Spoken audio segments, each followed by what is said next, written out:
I recently introduced a new service where you can do mock interviews, record them, and practice, and then have me review your answers. It's a service where questions are going to get thrown at you along different topics. You'll record your answers, and I'm going to give you advice about how you could do it better, or give you an atta-girl or an atta-boy afterwards. So if you go to thebiggamehunter.us/mock, that's going to take you to the site, and I do hope you find it helpful. It has helped a bunch of people. Now, let's get going.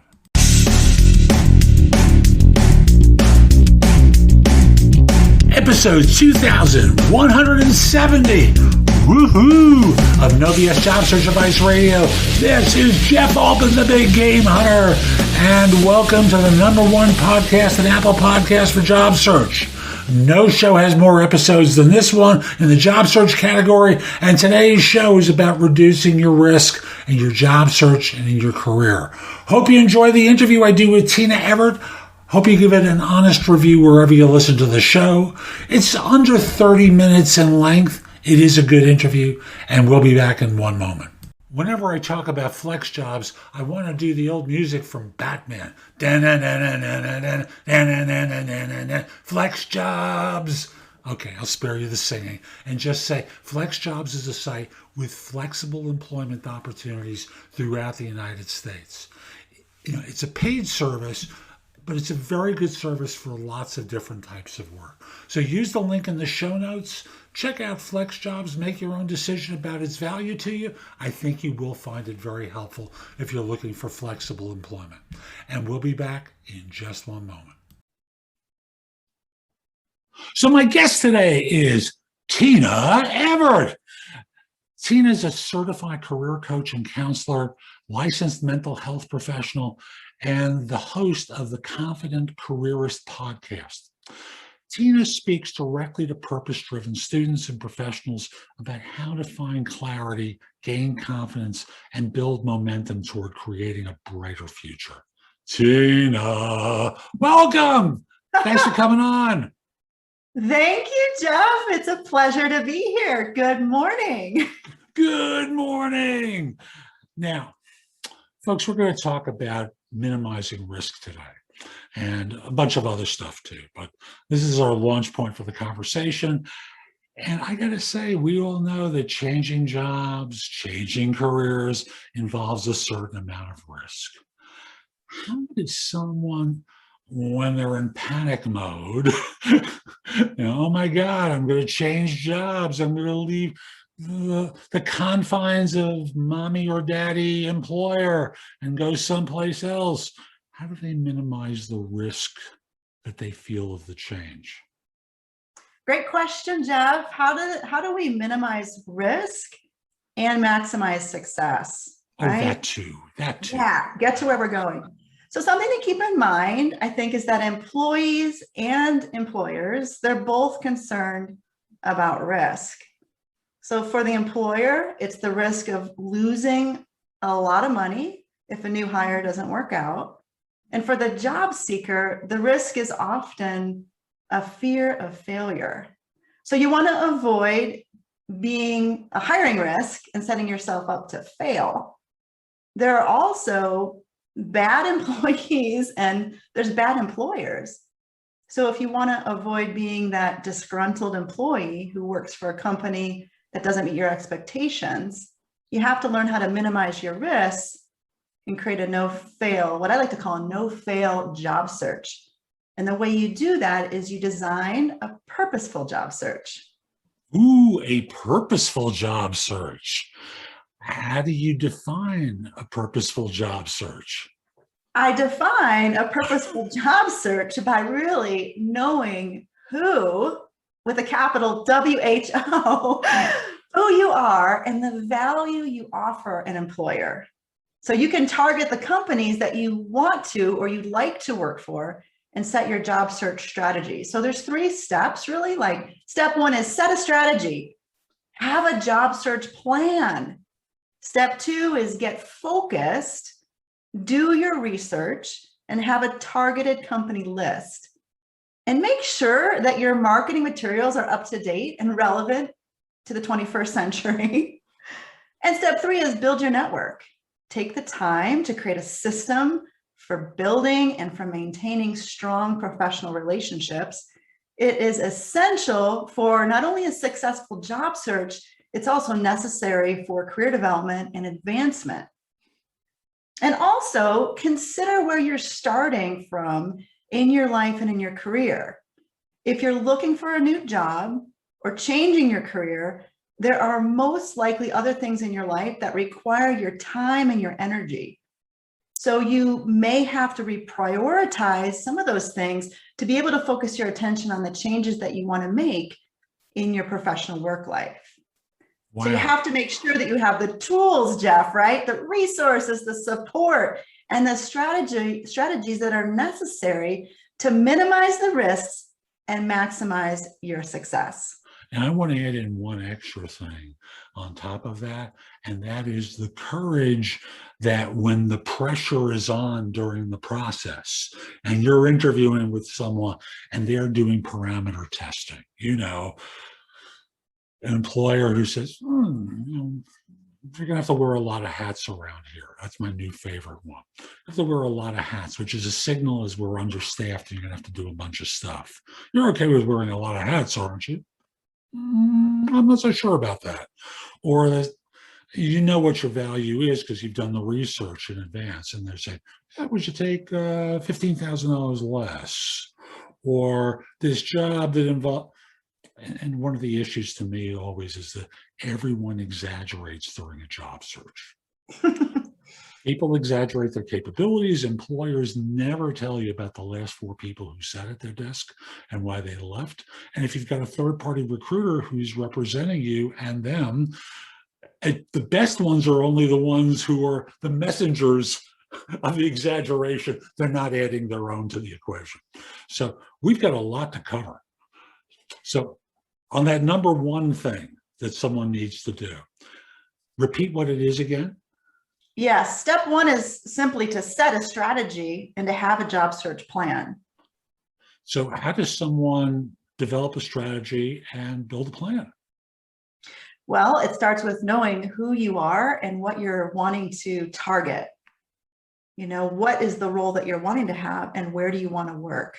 So that's the beginning of it. That's a bit of a deeper work. So I have an example that I'd like to share. And before I share it, I want to just say that when you were sharing a moment ago, it sounds like, and I would agree, that asking questions, being curious about what is it that you need to know in order to make a decision. So if someone says to you, you're going to need to wear a lot of hats, rather than just saying agreeing or disagreeing, like, what does that mean? Like, double click on that. Try to ask a question to find out what don't assume you know what that means, right? Because then you might end up saying yes and getting into a position that is a bad fit. Maybe Or it's saying no and wind up missing on the opportunity of a lifetime. Yeah. Either so, you way. know, when you're making important decisions in your life, when you're deciding who you're going to marry, perhaps where you're going to buy your first home, or what job you want to do next, those are really important decisions. And you need to do your research and find out what you don't know in order to be empowered to make those decisions. You don't just wing it, right? No. Although a lot of people do, unfortunately, and they make tragic mistakes. Yeah. So I live in Colorado, and in Colorado, we do a lot of hiking and climb a lot of mountains. So my example is sort of from the place that I live and a lot of the people that I work with who really value that type of lifestyle. So here's my example. If you want to climb a mountain, you wouldn't expect to do that successfully by just putting on a pair of shoes and heading in the general direction of your destination. You would begin with a strategy and with a plan. You would assess your level of fitness and perhaps start to get yourself in top shape. You would research your options and decide on the specific mountains that you'd like to climb. You would get a map and plan out the best routes. and you would explore the gear you need to ensure preparation for unforeseen obstacles such as inclement weather. So what are you doing here? You're minimizing your risks. You're doing everything that is within your control to ensure that you reach your destination. If you were to throw on an old pair of shoes and start heading in the general direction of your climb, you really risk not making it to the top. Not because you aren't capable, but you don't have what you need to make the journey. You'll most likely give up too soon, and you'll feel like a failure, which will erode your confidence. So the next step in your career. I'm going to pause there for 1 second to say, and amateurs don't plan. Amateurs don't plan. Amateurs don't rehearse, they don't practice, they don't train, they don't put themselves in the position to be successful. They are the ones who wing it. You know, they can blow with the breeze in this direction or that direction, but they're not clear in their core what serves them.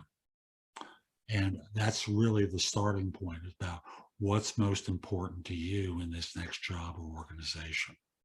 I apologize for interrupting. No, that they're not, I love that. They're not clear in their core. That's so important to be clear and to do the work. And it takes time. It takes time to get to the top of the mountain. It takes time to land your ideal job. Maybe not, maybe you get lucky and it doesn't take as much time, or whatever time frame you're thinking about, but put in the work so that you are in the driver's seat. You're not at, what I like to say, in the passenger seat being driven around to places you don't even want to go, or locked in the trunk, you know, just kind of blindly going along your career path. So I like to tell people that the next step in your career is like climbing a mountain. The more purposeful and prepared you can be, the more likely you are to reach your goals. You'll minimize those risks, you'll maximize your success, and you'll even discover opportunities along the way that you may not have expected. As someone said to me yesterday or the day before, there are a lot of jobs and careers that you may not know about, that unless you're out there doing your work in advance, you may not know this particular title or function even exists. And thus, it's important to do your work. It's important to do your prep. Again, consistent with who you are and what you want, and to do the research that's going to help you be successful. Absolutely. Getting focused is that next step. Doing the research. And sometimes people get really hung up on the title of the job that they're wanting. And I think that's important, but also, like, where do you want to work? Do some research around understanding the company and the company culture. Read their website. And then through the networking part, get to know people who work there and have a conversation. Get some true, real information. Don't just go by what you read. Get a feel. How can you become an insider when you're an outsider? You probably have some good tips on that. I do, but today's show is about you today. But one thing I'll say, folks, is if you're someone who goes to Glassdoor to see what people say, recognize everyone who goes to Glassdoor is a hater. There's someone who, in one way or another, it's not a successful experience for them. Thus, all you want to do there is look for the commonality of the issues as something that you can then investigate, because you may have met someone who, in one way or another, exaggerated their capabilities, didn't put in the work, et cetera, but just be aware, but don't take it as being a fact. It's, again, something to investigate in the course of your conversations. Great advice. Thank you. So we on 2 or 3? Of the steps? Yeah. We kind of talked briefly about each of them. So step 1 was just get your strategy, have a plan. Step 2 is to get focused, and step 3 is to build your network. So building a network. how would you suggest people start off the networking process? Because after all, networking is one of those things that's like root canal for a lot of people. Yeah, they don't want to be seen as one of those people. I haven't spoken to them in 5 years, and I'm now going to reach out to them and go, "Hi, it's been a long time," and everyone knows you're looking for a job at that moment. How do you recommend that someone start networking again? Yeah. So your intention for networking is to build relationships. And maybe you're reconnecting with people that you haven't connected with. They're already connections, or you're creating new connections. But I would say the first step is to understand who you are and what the value is that you offer. And what are you focusing on? What are you looking for? Yes, you're looking for a job, but who do you need to know? And what's your value? So being able to be able to articulate your ask, be succinct. I'm looking for a connection at this company. I'm considering changing jobs for this reason. Just be very specific about what your intention is. So maybe writing up a short blurb for yourself. Like I don't know what we would call it. I don't want to call it an elevator pitch, but Boo, elevator pitches. Boo. Yeah, just something that you like, your why, that's going to help motivate you, because it's going to get uncomfortable. So having that, maybe even having a networking resume, something that you can share that shows your accomplishments, but be really clear on your ask, and then know who you're talking to. Can you be inquisitive, and can you do your homework up front to find common ground? Hey, Jeff, I listened to your most recent podcast and this really stood out to me. Thank you for sharing that. And then continue on. Think about it as a conversation. You're building relationships. It's not just a transaction. It takes time. And if you have not been building a network or nourishing your network for decades or years, then start today and know it's about planting seeds, right? Put a system in place so that it's something you get up and you spend 15 minutes on every day. Being in conversation. So in my mind, I'm thinking of LinkedIn a lot. I'm thinking of online networking, because that's what we've been doing so much since COVID. But the online applies to offline as well. It's just that it's more three-dimensional, right? Mm-hmm. You're able to perhaps shake a hand now and have more of a texture to your interaction, because you're maybe in an environment that is, a restaurant or at a conference. So there's something else to draw from, to draw the common ground, rather than just like, hey, so-and-so on LinkedIn, or I found this article. So the conversation is just slightly different. Yeah. And then they don't seem as synthetic when you're in person. We've all needed to adapt to the world of the pandemic. And we've all been on camera, and we've all been interacting with people online during this time. And for many of us who are vaccinated, it's a safer climate to get back in touch and meet with people. So this is the time ideally to do it. And for those you haven't been in contact with for 5 years, which is the classic, oh my God, they're going to think I'm looking for a job and that's why I'm contacting them. Well, okay. So on the first conversation, you don't ask about a referral. You don't just do a hi, how are you? It feels like 100 years since we were last in contact. Your name popped into my mind. I just thought I would reach out to see how you and your family were. Just do a social call. A few weeks later, you do another social call. A few weeks later, you make the ask. Just reconnect and treat people like people again, because we can. Because we can, and you never know where your next opportunity is going to come from. You never know. And so expanding your network and staying connected to your network is really important. And I think we all realize that this last year, where many of us have felt isolated or alone.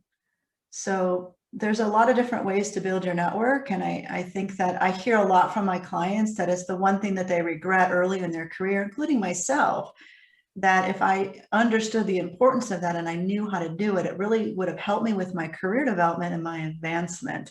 It would have taken away a lot of the stress and anxiety when I was faced with a change that felt like it needed to be sudden, like, oh my gosh, I need to find a new job or yesterday, right? Building your network takes time if you want to do it right. And you can learn from the people that reach out to you where it doesn't feel good. Take note and don't do that. Do something else.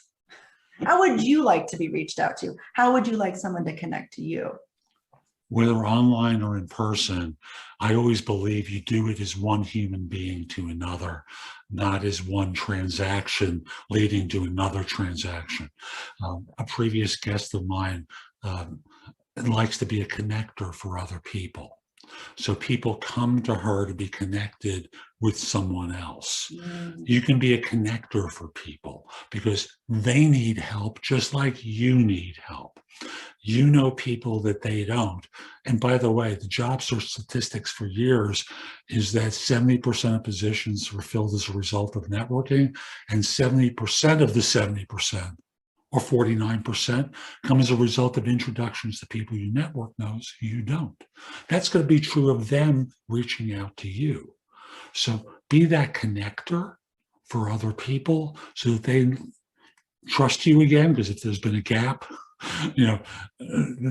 for them, it's not a useful. The first contact is not going to mean a heck of a lot. It's about how you rebuild the relationship that may have been a daily touch in the past when you worked together.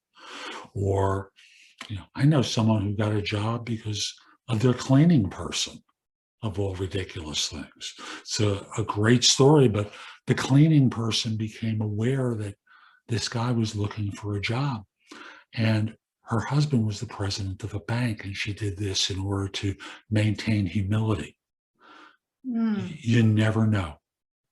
So make sure a lot of people know. Yeah.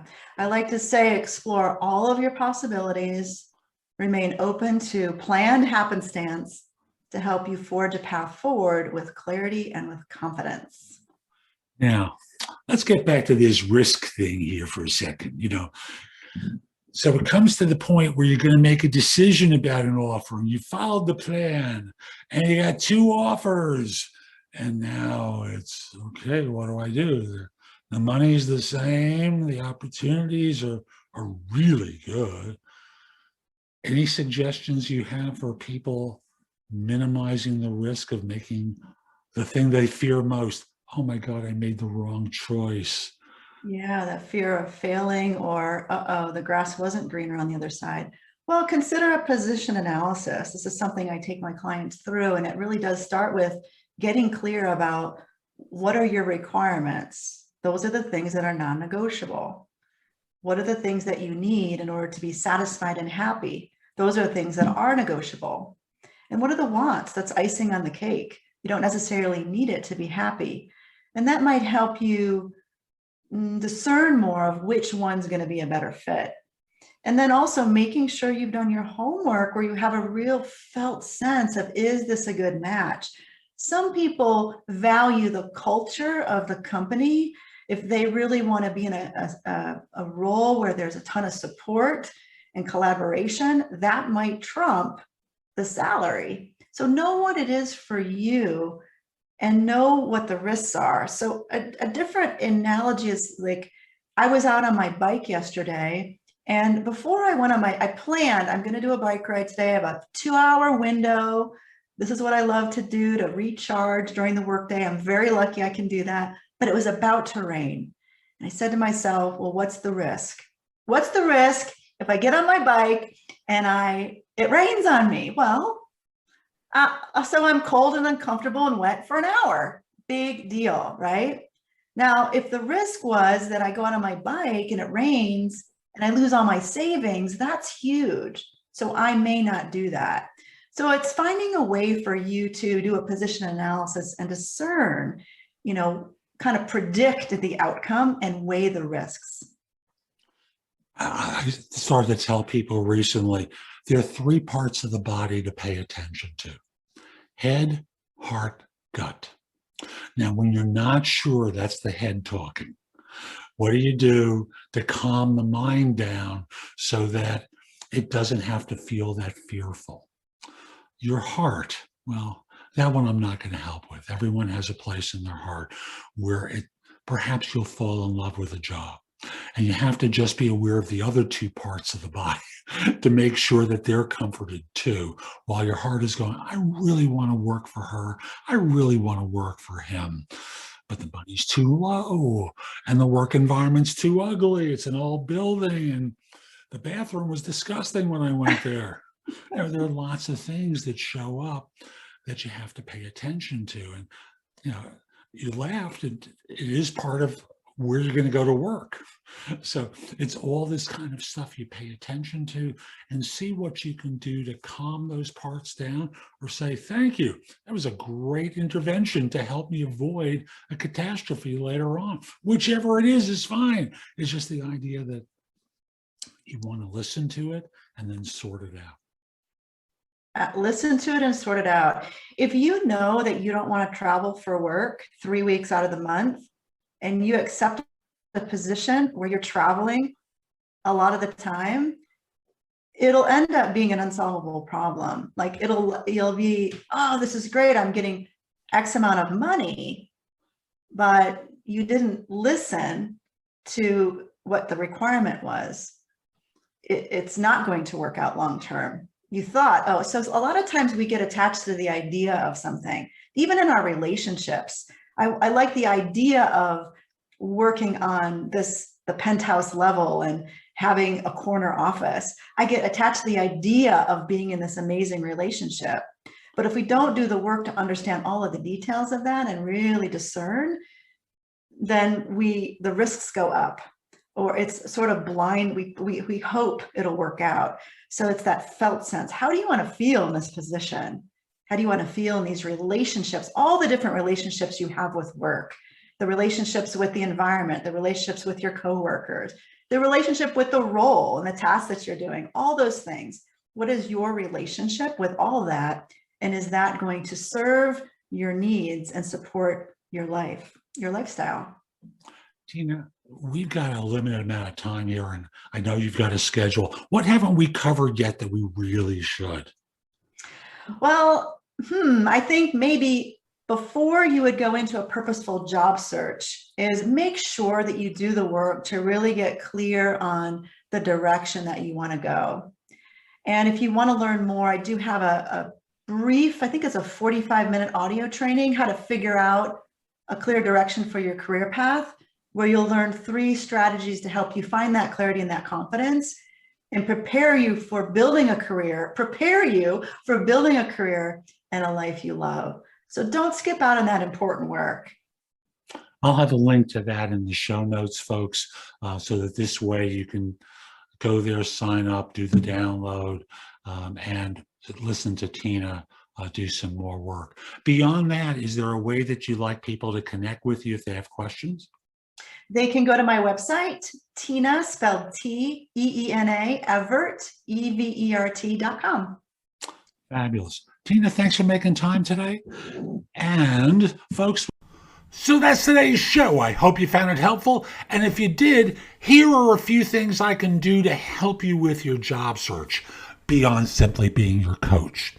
First of all, I've got a new book out called The Right Answers to Tough Interview Questions. It is like a cookbook with answers to tons of interview questions that you're going to be asked on interviews. And if you pair it up with my other new book, The Ultimate Job Interview Framework, they are a terrific pair of books to help you with interviewing. In addition, I have a new service where you can practice mock interviews. If you go to thebiggameHunter.us/mock, I've got a service there, very inexpensive, like $99, where We have mock interviews set up. I'm going to be adding more to it very soon, but you can record your answers to them, and then I can critique them and help you perform better on them. You probably have noticed my show notes are pretty thorough with products and services that can help you with your search. And connect with me on LinkedIn at linkedin.com/IN/The Big Game Hunter. Lastly, my website has a ton of great information. That's thebiggamehunter.us. Now, if you're not ready to go there and go through the blog, put the address in your phone, thebiggamehunter.us, Jeff Altman. So this way, when you're ready to go, you have a way of getting back to my website. Hope you have a terrific day, and most importantly, be great!